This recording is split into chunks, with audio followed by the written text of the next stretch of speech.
Hello everyone. आज इस video lecture में हम क्लास 12 ऑर्गेनिक केमिस्ट्री का second chapter alcohol phenol and ether, उसमें जो टॉपिक है हमारा वो है chemical properties of alcohol and phenol पढ़ेंगे। प्रीवियस क्लास में फिजिकल प्रॉपर्टीज, ठीक है, उससे प्रीवियस में प्रिपरेशंस, नोमेनक्लेचर, इंट्रोडक्शन सारा कुछ पढ़ लिए थे और आज से स्टार्ट करने वाले chemical properties of alcohol and phenol. तो इसमें क्या सब है देखने को। देखिए, सबसे पहले आपको पता होगा कि जो अल्कोहल और फेनॉल दोनों में क्या होता है। तो अल्कोहल में क्या होता है, अल्काइल और उसके साथ क्या जुड़ा होता है, हाइड्रोक्सिल ग्रुप। और फेनॉल में क्या होता है, एराइल या एरोमेटिक ग्रुप, मतलब बेंजीन रिंग, और उसमें क्या जुड़ा होता है, हाइड्रोक्सिल ग्रुप। तो यहाँ पे दोनों में क्या होता है, OH ग्रुप होता है, ठीक है। तो इसमें जो है वो सबसे पहला जो टॉपिक हमारा पढ़ने को मिलेगा वह है कि क्लीवेज ऑफ OH बॉन्ड, यानी OH की बॉन्ड के मतलब O और H के बीच में जो बॉन्ड है वो टूट ब्रेक डाउन होगा, वो क्लीवेज होगा, ठीक है। उसके बाद दूसरा टॉपिक होता है कि reaction involving cleavage of CO bond, यानी कि COH में C कार्बन और ऑक्सीजन के बीच का बॉन्ड ब्रेक डाउन होगा, ठीक है। और थर्ड क्या है, फेनॉल का एक्सक्लूसिव रिएक्शन, वो तीन देखेंगे। तो तीन टाइप के केमिकल रिएक्शन हम लोग देखते हैं। तीन केमिकल प्रॉपर्टीज है हमारा किसका, तो अल्कोहल और फेनॉल का। पहला जो होता है उसमें हम लोग देखते हैं एसिडिटी, क्योंकि अल्कोहल और फेनॉल एसिड है, तो कैसे है क्या है सारा कुछ इसमें पढ़ेंगे। फिर दूसरा हम लोग स्टेरिफिकेशन पढ़ेंगे। तीसरा जो है दूसरा यानी कि reaction involving cleavage of CO bond, ठीक है, उसमें रिएक्शन विद HX। दूसरा ऑक्सीडेशन, तीसरा है रिएक्शन विद PX3, ठीक है। फोर्थ है action of heated copper. Fifth है डिहाइड्रेशन, ठीक है। यहां तक आपको पता चल गया। फिर है क्या, थर्ड जो हम लोग देखें एक्सक्लूसिव रिएक्शन ऑफ फेनॉल। इसमें हम लोग ESR इलेक्ट्रोफिलिक सब्स्टिट्यूशन रिएक्शन या इलेक्ट्रोफिलिक एरोमेटिक सब्स्टिट्यूशन देखेंगे। दूसरा है रिएक्शन विथ जिंक डस्ट। तीसरा है कॉल्वे रिएक्शन और चौथा रेमन टाइमन रिएक्शन। ये जो पूरा का पूरा हमारा फ्लो चार्ट है, ये हम लोगों को 1 से 2 क्लास के बीच में पूरा पढ़ना होगा, ठीक है। ये केमिकल प्रॉपर्टीज आज से स्टार्ट हो रहा है। क्योंकि आपको पता होगा अल्कोहल और वर्सटाइल कंपाउंड, अल्कोहल क्या है, वर्सटाइल कंपाउंड है, इलेक्ट्रोफाइल की तरह और न्यूक्लियोफाइल की तरह दोनों की तरह बिहेव करता है। आप पहले इसको अच्छे से कॉपी में नोट डाउन कर लीजिए, फिर हम यहाँ से एसिडिटी से स्टार्ट करेंगे, स्टेरिफिकेशन जितना हो पाएगा आज की क्लास में होगा, फिर नेक्स्ट क्लासेस में होगा। तो पूरा पूरा जो है हम लोग पूरा organic chemistry, physical chemistry, organic chemistry class 12 का शुरू किए हैं। बने रहिएगा लास्ट तक इस वीडियो के और शुरू से सारा देखिए, पूरा क्लियर हो जाएगा कॉन्सेप्ट एक चैनल पे, एक स्टॉप पे, यूट्यूब पे। तो कोई भटकने की जरूरत नहीं है। पहले इसको अच्छे से कॉपी में नोट डाउन कर लीजिए, फिर हम इसी में आगे 1 बाय 1 एक एक टॉपिक को पढ़ाते हुए खत्म करेंगे। 1 से 2 क्लास में हो जाएगा, ठीक है। तो आप पहले इसको नोट डाउन कर लीजिए। ये है आपका flow chart chemical properties of alcohol and phenol का। अब बात करते हैं acidity. Alcohol and phenol are acidic in nature. Alcohol और फेनॉल कैसे होते हैं, किस नेचर में होते हैं, एसिडिक होते हैं, कि बेसिक तो एसिडिक नेचर के होते हैं, ठीक है। इसके लिए कुछ एग्जांपल देखते हैं, कुछ रिएक्शन देखते हैं जो इस बात को सपोर्ट करता है, जो एसिडिक इन नेचर होता है अल्कोहल। तो पहला रिएक्शन हमारा है कि इथेनॉल का जब रिएक्शन करते हैं सोडियम मेटल के साथ, तो क्या मिलता है, सोडियम इथॉक्साइड और हाइड्रोजन गैस, ठीक है। तो यहां से क्या होता है, जब भी कोई एसिड है, मान लीजिए CH3 CH2OH है, तो ये क्या करेगा, H+ लिबरेट करेगा। क्या करेगा, लिबरेट, H+ लिबरेट करेगा। दो ये है तो 2 H+ लिबरेट करेगा, ठीक है।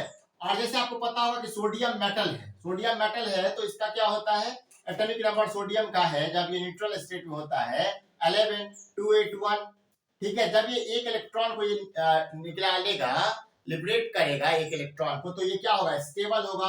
तो सोडियम मेटल क्या करता है, एक इलेक्ट्रॉन को क्या करता है, लिबरेट करता है, Na+ एक इलेक्ट्रॉन लिबरेट किया, ठीक है, Na, ठीक, एक इलेक्ट्रॉन ये किया। तो यहाँ पे 2 सोडियम मेटल है तो 2 इलेक्ट्रॉन को लिबरेट करेगा, ठीक है, 2 इलेक्ट्रॉन को, और 2 हाइड्रोजन को दे देगा। इसका इलेक्ट्रॉन कौन लेगा, सोडियम का इलेक्ट्रॉन हाइड्रोजन ले लेगा। तो हाइड्रोजन के ऊपर क्या आ जाएगा, फ्री रेडिकल्स। तो एक हाइड्रोजन के ऊपर फ्री रेडिकल, दूसरे हाइड्रोजन के ऊपर भी फ्री रेडिकल्स। आप देखिए दोनों हाइड्रोजन जो है आपस में क्या करेंगे, बॉन्ड बना लेंगे। तो क्या बन जाएगा, H2, क्या बन जाएगा, H2 बन जाएगा, जो यहाँ पे है H2 गैस, ठीक है। और Na+ जो है वो इथॉक्साइड के साथ चला जाएगा, तो क्या बन जाएगा, सोडियम इथॉक्साइड। तो क्या होता है, जब एसिड किसके साथ, मेटल के साथ रिएक्शन करता है तो क्या बनाता है, सॉल्ट और H2। Acid reacts with metal, क्या बनता है, सॉल्ट और वाटर बनता है। तो ये पहला रिएक्शन हो गया। दूसरा रिएक्शन हम क्या देखते हैं कि जब फेनॉल का रिएक्शन भी मेटल सोडियम मेटल के साथ होता है, तो वो भी क्या दे रहा है, सोडियम फेनॉक्साइड, और यहां से भी H2 गैस निकल रहा है, ठीक है। तो ये बात भी उसी बात की तरफ इशारा कर रहा है कि फिनॉल भी क्या है, एसिडिक इन नेचर। तीसरा बहुत फेमस रिएक्शन पढ़े होइएगा क्लास 10th में, जिसका नाम है न्यूट्रलाइजेशन रिएक्शन। इस रिएक्शन में क्या होता है, तो जब भी acid reacts with base, acid जब भी रिएक्शन शो करता है बेस के साथ, तो क्या बनता है, सॉल्ट और वाटर। तो अगर हम एल्कोहल और फिनॉल में से किसी को भी किसके साथ, बेस के साथ रिएक्शन करवाते हैं, कोई सा भी बेस, तो क्या बनेगा, सॉल्ट और वाटर। जैसे अभी यहाँ पे एक रिएक्शन देख रहे होंगे आप कि जब भी हम फिनॉल को एक स्ट्रॉन्ग बेस सोडियम हाइड्रोक्साइड के रिएक्शन के साथ रिएक्शन करवाते हैं, तो हमें सोडियम फिनॉक्साइड और वाटर मिलता है, न्यूट्रलाइजेशन रिएक्शन है। तो ये तीनों रिएक्शन किस बात की तरफ इशारा करता है और किस बात को प्रूफ करता है कि alcohol and phenol are acidic in nature. ठीक है, अब देखेंगे कि क्यों है भाई, क्या इसके पीछे कुछ और भी रीजन है, क्या बस एग्जांपल है। देखिए क्या होता है, जब भी अल्कोहल क्या है, अल्कोहल क्या है, ROH, अल्काइल के साथ बॉन्ड बना है अल्कोहल का, और फिर इसके साथ क्या, हाइड्रोजन का। ROH मतलब कार्बन, यहाँ पे हम समझ सकते हैं ये क्या है, कार्बन है, CH3 रख देते हैं अल्काइल की जगह पे, और इसका बॉन्ड होगा ऑक्सीजन के साथ और इसका बॉन्ड होगा हाइड्रोजन के साथ। तो अगर आपको पता हो तो हाइड्रोजन का इलेक्ट्रोनेगेटिविटी कितना होता है, 2.1 या 2.2। उसके बाद कार्बन का कितना हो, ऑक्सीजन का कितना होता है, 3.5। कार्बन का कितना होता है, 2.5। तो आपको पता होगा कि इसमें सबसे ज्यादा इलेक्ट्रोनेगेटिव कौन होगा, तो ऑक्सीजन। फ्लोरीन के बाद सबसे ज्यादा इलेक्ट्रोनेगेटिव है ऑक्सीजन। तो ऑक्सीजन क्या करता है, इस हाइड्रोजन यहां से इलेक्ट्रॉन अपनी ओर अट्रैक्ट करता है, कौन, ऑक्सीजन। ठीक है, जैसे ही अपनी ओर इलेक्ट्रॉन अट्रैक्ट करने का प्रयास करता है, तो ऑक्सीजन और हाइड्रोजन के बीच में बॉन्ड कैसा बनता है, पोलर। पोलर मतलब केमिस्ट्री में क्या होता है, वीक, कमजोर बॉन्ड होता है। और क्या इसमें क्या अभी पढ़ ही रहे थे हम लोग, reaction involving cleavage of OH bond. यहां से OH क्लीवेज होता है, टूटेगा, यहां से बॉन्ड ब्रेक होगा, H+ निकलेगा। तो H+ जो देता है आर्हेनियस के अनुसार वो क्या है, एसिडिक इन नेचर। ठीक है, जो H+ देगा वो क्या होगा, एसिडिक इन नेचर। सबसे पहले आप इतना पहले कॉपी में नोट डाउन कीजिए, फिर हम बात करते हैं। जो H+ रिलीज करे क्या होगा, एसिडिक इन नेचर। जैसे अल्कोहल क्या है, एसिडिक है, फिनॉल भी एसिडिक।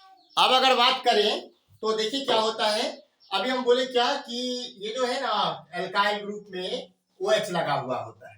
ठीक है, तो इसमें क्या होता है, तो इलेक्ट्रोनेगेटिविटी का डिफरेंस होता है हाइड्रोजन और ऑक्सीजन के बीच में, और हाइड्रोजन और ऑक्सीजन के बीच में इलेक्ट्रोनेगेटिविटी का डिफरेंस होता है। इसके कारण इन दोनों के बीच में बॉन्ड कैसा होता है, पोलर। वो इजीली ब्रोकन हो जाता है, आसानी से टूट जाता है। जैसे ही बॉन्ड ब्रेक होगा तो इलेक्ट्रॉन तो रख लेगा ऑक्सीजन अपने पास और H+ निकल जाता है। और इस कारण से हम लोग समझते हैं कि अल्कोहल और फिनॉल क्या होते हैं, एसिडिक इन नेचर होते हैं। आपको स्टार्टिंग में भी बताए थे, शुरुआत में जब हम लोग फिजिकल प्रॉपर्टी पढ़ रहे थे, कि अल्कोहल और फिनॉल में अल्कोहल के पास होता है अल्काइल ग्रुप, फिनॉल के पास होता है एराइल ग्रुप। ये दोनों प्रॉपर्टी डिसाइड करने में ज्यादा भूमिका नहीं निभाते, ज्यादा भूमिका निभाते कौन है, हाइड्रोक्सिल ग्रुप। ठीक है, तो दोनों में होते हैं हाइड्रोक्सिल ग्रुप। तो OH बॉन्ड क्लीवेज होने के कारण H+ निकल जाता है, इसके कारण अल्कोहल और फिनॉल क्या है, एसिडिक इन नेचर। कौन बोले थे, आर्हेनियस कहते थे कि एसिडिक इन नेचर वो होगा जो क्या करेगा, H+ आयन रिलीज करेगा। तो अल्कोहल और फिनॉल दोनों क्या कर रहा है, H+ आयन रिलीज करता है। तो alcohol and phenol are acidic in nature, why, due to the polar nature of OH bond, due to the polar nature of OH bond. Polar means chemistry में what, तो polar means weak. Weak bond बन जाता है alcohol और oxygen और hydrogen के बीच में, और बॉन्ड ब्रेक होता है, हाइड्रोजन H+ निकल जाता है। हम लोग बोलते हैं कि अल्कोहल एसिडिक इन नेचर है।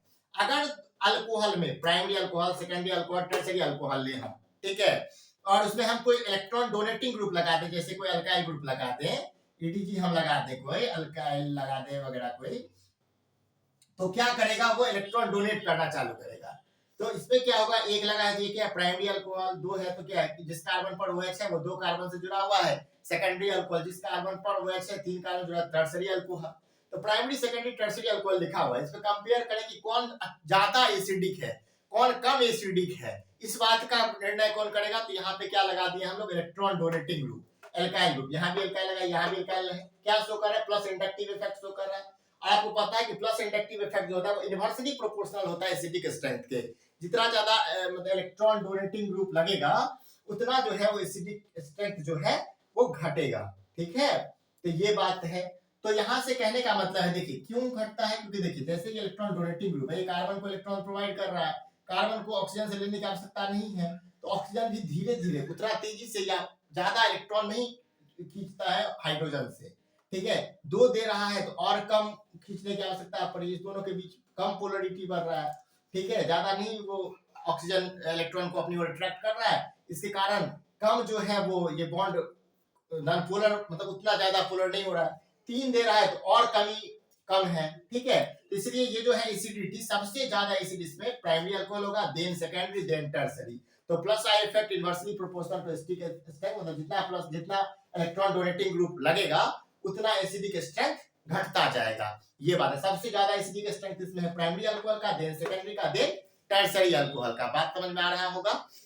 उसके बाद देखते हैं कि electron withdrawing group. Electron withdrawing group मतलब जो इलेक्ट्रॉन ले रहा है, इस कार्बन से और इलेक्ट्रॉन लेने वाला ग्रुप लग गया, एक लगा है ये ले रहा है। अब जब इस कार्बन से खींच रहा है, कार्बन ऑक्सीजन से ले रहा है, ऑक्सीजन हाइड्रोजन से ले रहा है, और जितना ज्यादा इलेक्ट्रॉन खींचेगी इस दोनों के बीच में बॉन्ड तो पोलर था और ज्यादा पोलर हो जाएगा, पोलरिटी शो करेगा, उतना जल्दी H+ देगा, उतना ज्यादा H+ देने लग जाएगा।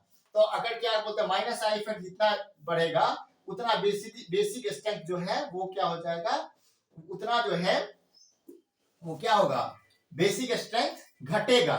यानी कि बेसिक स्ट्रेंथ घटने का मतलब है कि एसिडिक स्ट्रेंथ बढ़ेगा।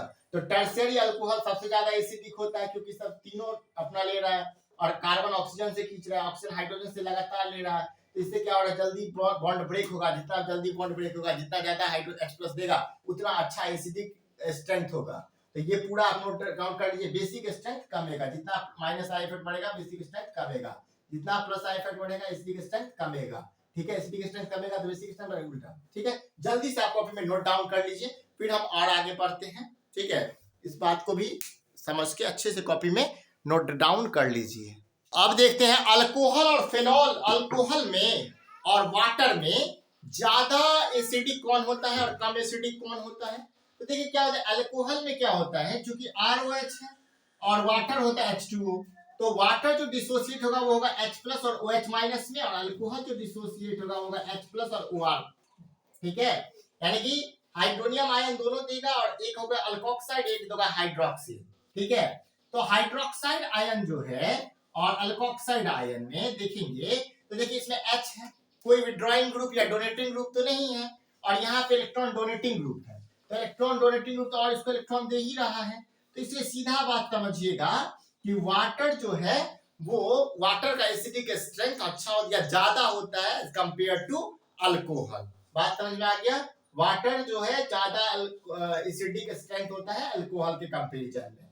फिर अगर हम फिनॉल की बात करें तो फिनॉल क्या करता है, रेजोनेंस शो करता है। फिनॉल क्या शो करता है, रेजोनेंस। इसमें क्या होता है, इधर इलेक्ट्रॉन शिफ्ट हो गया तो यहाँ पे डबल बॉन्ड बन गया, अब इस कार्बन के चूंकि 5 बॉन्ड हो जाते तो यहाँ से डबल बॉन्ड यहाँ शिफ्ट हो जाएगा इलेक्ट्रॉन पेयर, फिर इलेक्ट्रॉन यहाँ आ जाएगा तो यहाँ डबल बॉन्ड बन गया, और फिर यहाँ से जो डबल बॉन्ड था उसका इलेक्ट्रॉन यहाँ शिफ्ट हो गया, यानी कि पैरा पोजीशन पे, यहाँ पे ऑर्थो पोजीशन पे, फिर यहाँ से डबल बॉन्ड बन गया और यहाँ का जो इलेक्ट्रॉन था वो मेटा ऑर्थो पोजीशन पे। तो इलेक्ट्रॉन कहाँ गया, ऑर्थो पे गया या पैरा पोजीशन पे गया, मतलब 2, सेकंड और 4th पोजीशन पे गया, 3rd पोजीशन पे तो इलेक्ट्रॉन कहीं नहीं गया।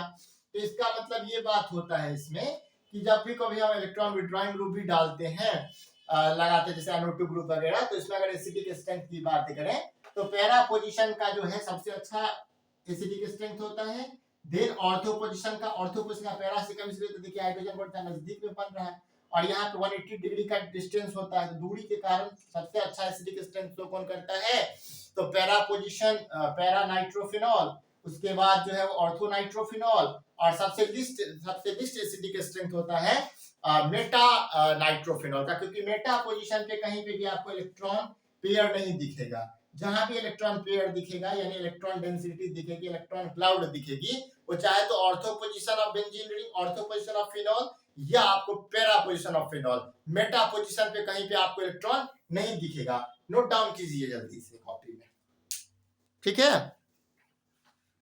अब देखते हैं हम लोग स्टीरिफिकेशन के बारे में। तो स्टीरिफिकेशन क्या है, तो फेन अल्कोहल और phenol reacts with carboxylic acid और acid anhydride in the presence of sulfuric acid, then studies form this reaction known as esterification। हम कार्बोक्सिलिक एसिड लेते हैं, अल्कोहल लेते हैं या फिनॉल ले सकते हैं, जब उसको हम सल्फ्यूरिक एसिड के प्रेजेंस में रिएक्शन करते हैं तो ईस्टर और वाटर निकल जाता है। एसिड एनहाइड्राइड लेते हैं, अल्कोहल के साथ रिएक्शन करते हैं, ईस्टर और कार्बोक्सिलिक एसिड मिल जाता है। फिर वही बात करते हैं हम लोग pyridine के प्रेजेंस में, तो फिर एस्टर मिल जाता है साइल क्लोराइड के साथ। यहाँ से हमको पता हो गया कि 3 रिएक्शन देखता है, इसी को हम लोग क्या बोलते हैं, एस्टरीफिकेशन। पूरा नोट डाउन कर लीजिए इसको भी, एस्टरीफिकेशन को।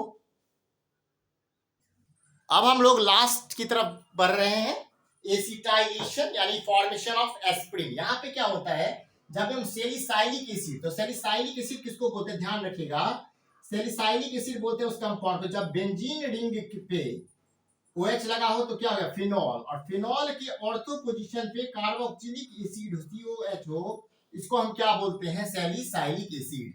जब भी सैलिसाइलिक एसिड को एसिड एनहाइड्राइड के साथ रिएक्शन करते हैं एसिड के प्रेजेंस में, सल्फ्यूरिक एसिड के प्रेजेंस में, तो हमारा एसिटाइल सैलिसाइलिक एसिड बनता है जिसका नाम है एस्पिरिन। क्या नाम है, एस्पिरिन। फॉर्मेशन ऑफ एस्पिरिन यही है, और एसिटिक एसिड हमारा बाहर निकल जाता है। इसको अच्छी से कॉपी में नोट डाउन कर लीजिएगा, फॉर्मेशन ऑफ एस्पिरिन। ये एक बहुत इंपॉर्टेंट मेडिसिन है, और पूरा अच्छे से कॉपी में नोट डाउन कर लीजिए। आज की क्लास में हम लोग chemical properties of alcohol and phenol का फर्स्ट पार्ट जो देखे थे, क्लीवेज ऑफ OH बॉन्ड वाला, तो उसमें हम 2 टॉपिक, एक एसिडिटी और दूसरा एस्टरीफिकेशन को पढ़े।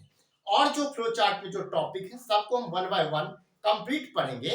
लगातार यहाँ पे चल रहा है अल्कोहल, फेनॉल एंड ईथर, उसका वीडियो लेक्चर नंबर 7 था। 6 क्लास इसका ऑलरेडी हम लोग पढ़ा चुके हैं। अपने चैनल पे प्लेलिस्ट बना दिया अल्कोहल, फेनॉल एंड ईथर का, वो जा करके 1 शुरू से लेके देखिए, जहां से देखना स्टार्ट करते हैं। अगर आपको ये सीरीज, ये वीडियो पसंद आता है तो इस वीडियो को लाइक करें, हमारे चैनल को सब्सक्राइब करें और बेल आइकन को प्रेस करें, जिससे हर एक वीडियो का नोटिफिकेशन आप तक पहुंचे। Thanks for watching this video. अच्छे से पूरा नोट करें और बनाएं, कोई कहीं जाने की जरूरत नहीं है। 1 स्टॉप सॉल्यूशन है आपका केमिस्ट्री का।